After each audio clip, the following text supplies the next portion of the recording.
Evening. This is Star Garden Parenting Consulting Group and Vicki Kirsch speaking.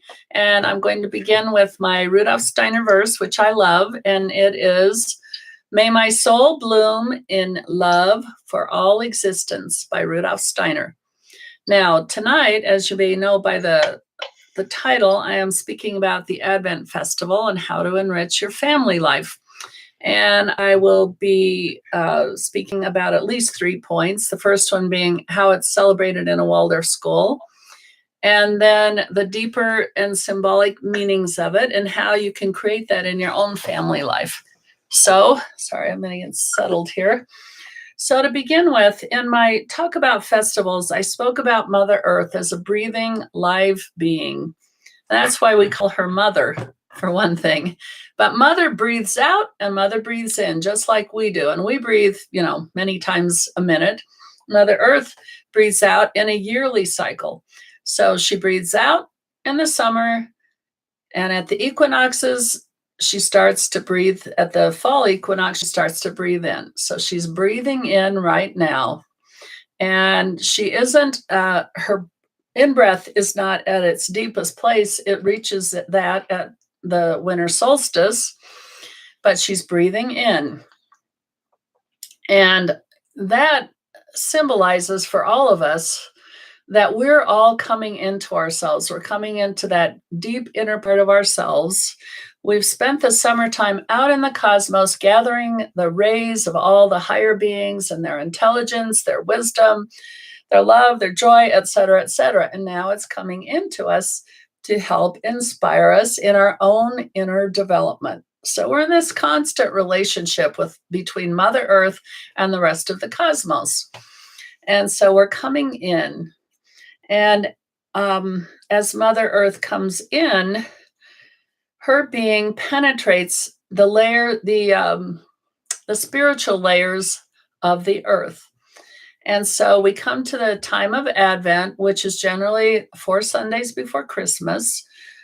And so the first week is, and there are 4 candles representing the 4 weeks. And the first week represents coming into the mineral, physical aspect of Earth. And what personifies that is the gnome realm.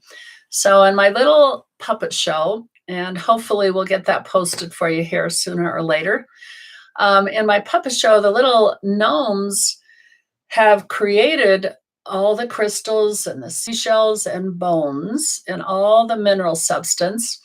And at this time of year, they want to start polishing and shining it and bringing out the light forces. That's what's happening as Mother Earth's being comes in from the outer cosmos, brings in light. And light is all kinds of substance, but the main focus of light is love. And so that comes into the mineral element of the earth. And the gnomes are quite happy in their activity in doing this. And at some point, maybe I'll speak more about elementals, but the long and the short of it is that there are 4 elements, the 4 earth, air, fire, and water, and they are beings that have been assigned in the hierarchy and in the organization of the universe. They've been assigned to manifest physical reality. So you have higher beings, archangels, archai, there's, way above that. And these beings have their dream, their image, their vision of what the earth will be. And so these elemental beings take it upon themselves to manifest that vision in physical reality. So the gnomes manifest the earth realm, the physical, the very physical nature. So that's where it starts with, that this light penetrates the physical element. That's the first week. And then the second week, that light penetrates the plant realm. And the plant realm is also known as the etheric realm. And the fairies and other little beings like that represent the plant realm. The fairies are, all the elemental beings are involved in the manifestation of everything. There's no one being that just stands alone, but they have specific little activities that they do to create a plant, to create a tree, the leaves, the flowers, the fruit, etc. And so that's the second week. The third week is the realm of the animals. And of course, all of this appeals quite a lot to maybe not older people, but it surely does to young children, because they're just discovering the earth and they love, putzing around in the dirt and the gnome element. And then they just love the plants and the animals, of course, here on the farm. They're just so enthralled with the chickens and the goats and the cats and the horses, etc. And so the third week is the realm of the animals, which is the astral realm of Mother Earth. And then the fourth week, this light finally penetrates the human being. And it, in this sense, it's representing the higher aspect of the human being, the higher ego, or the I am that I am. And so each week, for that whole week, you celebrate that specific activity, the gnomes, then the fairies, then the plants, then the human being. And you have the 4 candles. And so the verse that we say, which is quite a lovely verse, is the first week of Advent is the light of stones, stones that live in seashells, crystals, and bones. The second light of Advent is the light of plants, plants that reach up to the sun and in the breezes dance. The third light of Advent is the light of beasts, the light of hope that we may know in greatest and in least. The fourth light of Advent is the light of man, the light of hope that we may grow to love and understand. And then we sing, Advent, Advent, the candle burns. Advent, Advent, the candle burns. First 1, then 2, then 3, then 4, then stands the light child at the door. So you might notice that I say light child. In many verses, they say the Christ child. I don't say the Christ because some people are not Christian, and I don't believe that the Advent has to be a Christian festival. And the reason I say that is that I believe all religions celebrate light at this time of year. And so this is a process that we're all going through with Mother Earth and the cosmos. And when we say the Christ, we mean the cosmic Christ, this being who's been intimately involved in our evolution and bringing us peace and love and joy. And so, Now, in my own home, when I first learned about this was when my oldest son was just a little boy.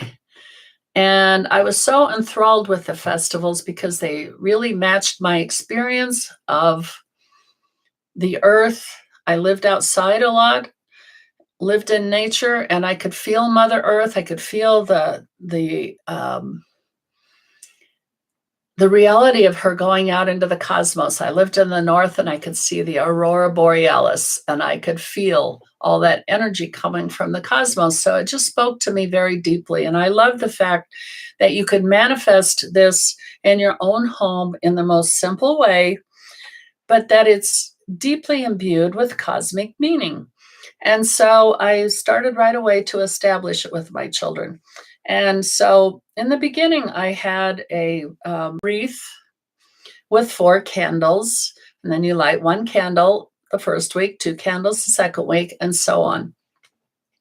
Now, there are other things that you can do, and it all depends on the age of your children and many, many things, but it's up to you to decide what's going to work in your household.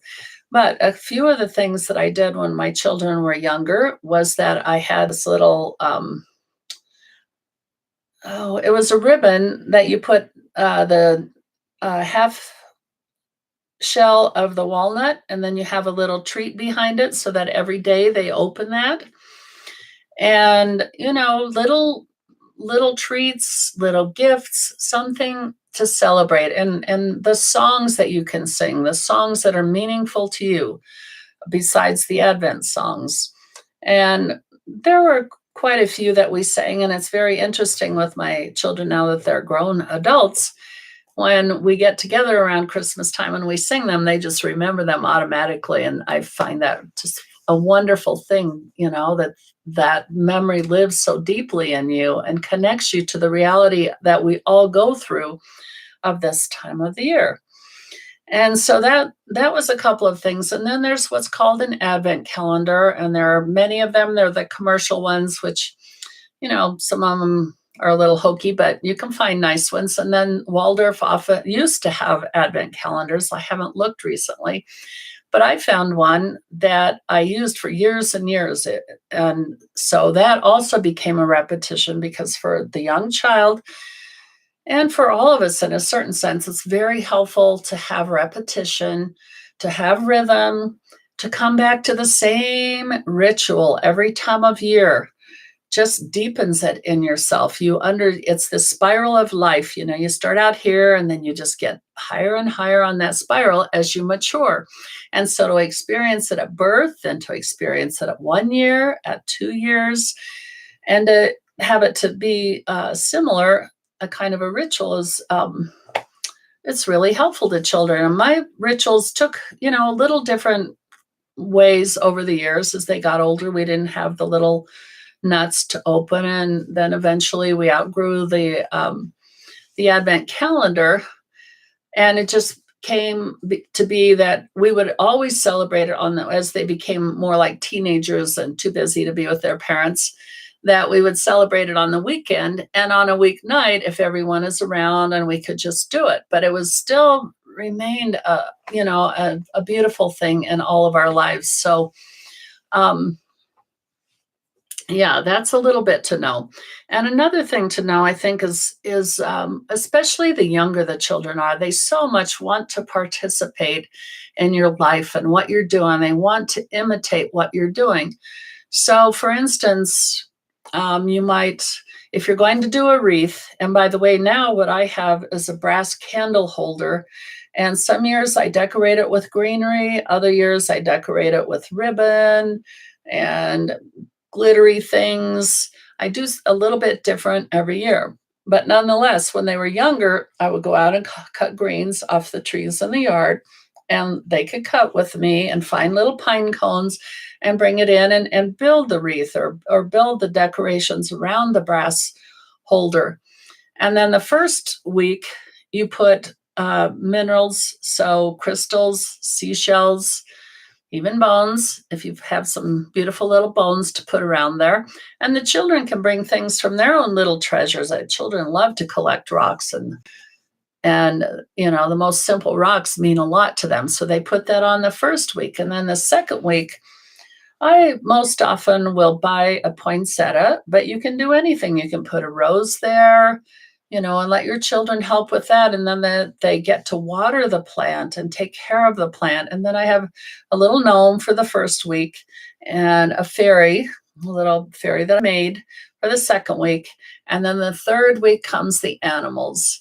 And the animals are so fun. And that, when the children were younger, sometimes I would get them those little, very tiny little glass ornaments, the little animals. And so now in the puppet show, you'll see those little animals. I use those little animals for the children. And then I have a tomten, who is a little gnome that takes care of the animals. And the children can help with that, or they can find their little animals in their play area, their little dogs and cats or so on, and put that around. And then the last week is the human being. And here at Star Garden, we celebrate what's called a spiral garden. Most Waldorf schools do this in some fashion or another. And so the spiral garden is like the finale of coming to the element of the human being, which is divine. So the spiral garden in Star Garden for these young children is so simple, and it's completely beautiful. So you have a room that's set up with a spiral. made of garland, and at the center is an altar. And that altar has, first of all, there's the realm of the minerals down at the bottom of the little altar, and then there's the plant, and there'll be little gnomes throughout the garland and stars where the children will set their light. And so the children start out in my home singing for their parents. Then we sing our way into the classroom where this spiral with the altar at the center is set up. And we sing our way and we sing, and we're essentially inviting an angel to come and bring light to us. And so that's the beginning of the puppet show. And that song goes like this. Over stars is Sophia wandering with her heart of gold, bringing love and joy to children, to the very young and the old, to the crystals, to the flowers, to God's creatures everywhere. Bringing love and joy to children, so their little hearts do glow. And Sophia is the name given to the divine feminine who's bringing the light at this time of year. And Mother Mary represents the divine feminine. Mother Mary is a being who's been intimately involved in birth and the care of children and people since the beginning of time, really. But she's the divine feminine, and it's the divine feminine that we're trying to reassociate with, to bring back to life, to bring back to an understanding and a deep relationship with. So this divine Sophia, the angel, after we've sung and we're waiting patiently, the angel brings a candle and she walks into the spiral. And the spiral represents this journey to the inside of your soul, to this inner being. And in Waldorf, the soul and cultivating the soul life is such an important element. We can feed our head with facts and knowledge all we want. If we don't have a healthy soul relationship to ourselves and to other human beings, that knowledge can't be used to its best advantage or to its best use. So the spiraling in, and the angel comes and she puts the candle, and then she goes out to the outside of the spiral. And those of us sitting around, one by one, I call the children up, and they have a little apple with a candle in it. And if they're old enough and confident enough, they can walk to the center themselves and get light from the candle on the altar. And then there are stars all the way around out. And they go and they put their candle on the star, and then they exit the spiral. And if they're too young, the angel can walk with them inside, or if they're even younger than that, then the parent walks them inside. So let me see if I can remember the song. As we sing this the whole time that the children are walking into the center. So, Aiden is walking to get his little light. All the stars are watching him by day and by night. Now he has his little light, and his face is shining bright. Carefully he's walking to keep it by his side. And so each child has that sung to them as the candles are lit and put around the spiral. When every child, and we have visitors, children, older siblings and so on, that will go in as well. And when every child has gone, then we sing Sophia's song, and Sophia leaves. And then as the children file out, I give them their candles and their apple to walk out into the darkness with, and looking at that light. And it's a very holy, special time for them. I mean, fire, the fire element is so important to children, and they love to experience it in that deep way. So, let's see, what else did I want to say about that? And you can do little things like that in your home. I remember the first years that I did it in Star Garden, that Patrick and Jamin would do that very thing. I had left the altar in my home, and they would do it over and over and over again. It meant so much to them. And I also wanted to give you this picture of when the children walk out of the spiral and they put their candle on the spiral. It is a picture of them and how they already relate to their soul life. So some children will put it right next to the altar. They won't even walk out very far. And that shows you children that have a really deep inner soul life, and they're very much something of an introvert, but very strong soul life. And then there are other children that just march right out to the outside and put it right on the very outside. And I remember one class I had that they just one by one put them in order.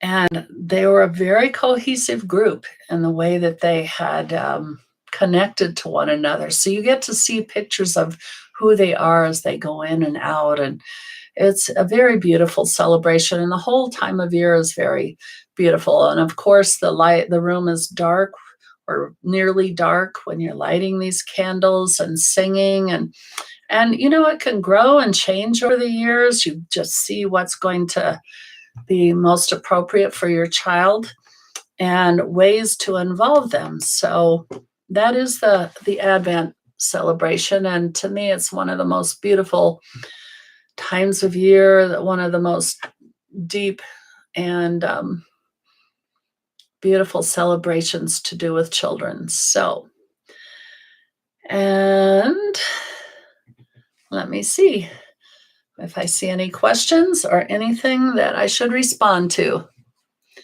Oh, good. We've got some of the verses.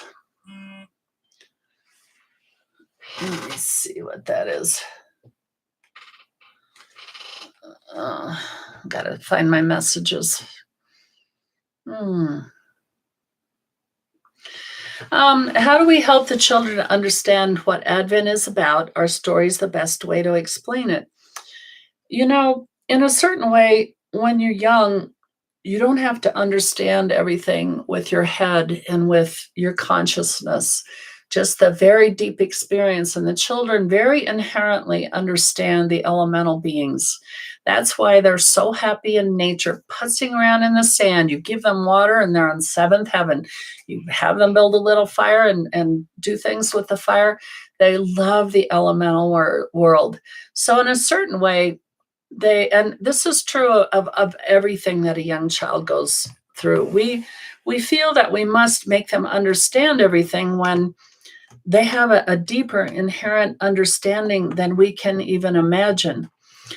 So it's hard for us to put it into words. I put it into words, and those are very shallow compared to the inner and cosmic experience that we're having in our soul life. So in a certain sense, the younger they are, we can leave it like that. But yes, there are beautiful stories to tell. And I have books of them that just tell stories about the whole Advent thing, and how, and stories about gnomes, so that they begin to understand in a more conscious way what gnomes are about and what fairies are about, and so on. And that goes on all throughout the year, stories of gnomes, fairies, and tomtins, and the other beings, the undines, which are the water beings, and the sylphs, which are the air beings, and the salamanders, which are the fire beings. So and also to know that children's questions, we think they're asking questions about the physical, material, manifest universe. But often their question is something else. And it will be about the manifest universe when they get over and over the answers that are scientific and so on. But And if you don't know what to answer, it's best to say, for instance, well, what do you think about that? And then they'll often tell you the most deep meaning of something. So, children have this inherent wisdom that kind of gets shut down because of the way the world is. And, no, you're just dreaming, or you're, that's not real. And it is real. I had these visions as a child. I knew about them, but I also knew that no one in my family, including my grandparents and aunties and uncles, could see what I saw. So I knew better than to talk about it, but I knew it was real. And yeah. So let me see what else. Yeah, I think that might be. Oh, here comes one other little question. And by the way, I would like to add that we are now doing live on YouTube rather than Facebook. Facebook was so involved, and they made it very hard to get the video off the Facebook onto the blog and onto the YouTube where you can freely access it. So we said, okay, we'll just start do live stream on YouTube. And tonight's the first night that we've done that. And hopefully our technology improves and we'll just get better at it. Let me see. And so it's intimidating. This is the question. It's intimidating to create rituals in the home. So many of us don't know where to start. For Advent, is it just enough to sing songs around an Advent wreath and do a calendar? Absolutely. That's pretty much where I started. And in the end result, that is what it is. And, you can look for little storybooks of the Christmas time, or what embodies the beauty of the light and the joy and those sort of things. You can find your own way. And always, I've always said, in terms of telling stories, we feel a lack of confidence because most of us didn't really hear too many stories as a child. But I was fortunate in that my grandparents would tell me stories about when they were a child, or when my aunties and uncles were children. And so we would always say, tell us that story when Uncle Mike did such and such. And then they would tell that story again. So that's one of the most easy ways to tell stories, is when you were a child and how you celebrated and what touched your soul the most. And children inherently relate to a story mode. It's a naturally inherent way to learn. And in olden times, for instance, in the ancient Celtic times, they told stories. They didn't have books. And so they had storytellers that would tell, for instance, the story of creation. It would go on for hours and hours, and they knew it word for word. And people would hear it over and over, and they knew it and they understood it. And that's how wonderful people's memories were back then. But as time has gone on, our memories have faded. And now we have books and things to remind us so we can remember. But storytelling really touches children. And I think that's a wonderful thing to incorporate. But any little songs you want, or, and even putting the candle out can be such a nice ritual. And you don't need to think you have to have a perfect ritual. It's developing. We're all developing. We're all, creating just this out of thin air. So there you go. Yeah. And, we think that children need something complex, and they really don't. They really don't, because in their inner experience, if you can put yourself into the imaginative place of a young child, that they're receiving deep wisdom from the universe that we've cut ourselves off a little bit from. When an infant is born, it has the fontanelle, which is open to the cosmos, and they're receiving beams of light and beams of energy and love and wisdom. And they just have wisdom that we can't hardly even touch. And so, the idea is to let them be in that state. That's why Waldorf education encourages childhood and letting children experience that deep, deep wisdom. that it's very hard to put words to because you have higher beings teaching you. And so the most simple little things can mean a lot to a child. So, all right, we're done. And now all I have to do is push and stream. And thank you so much. And may my soul bloom in love for all existence by Rudolf Steiner. Thank you.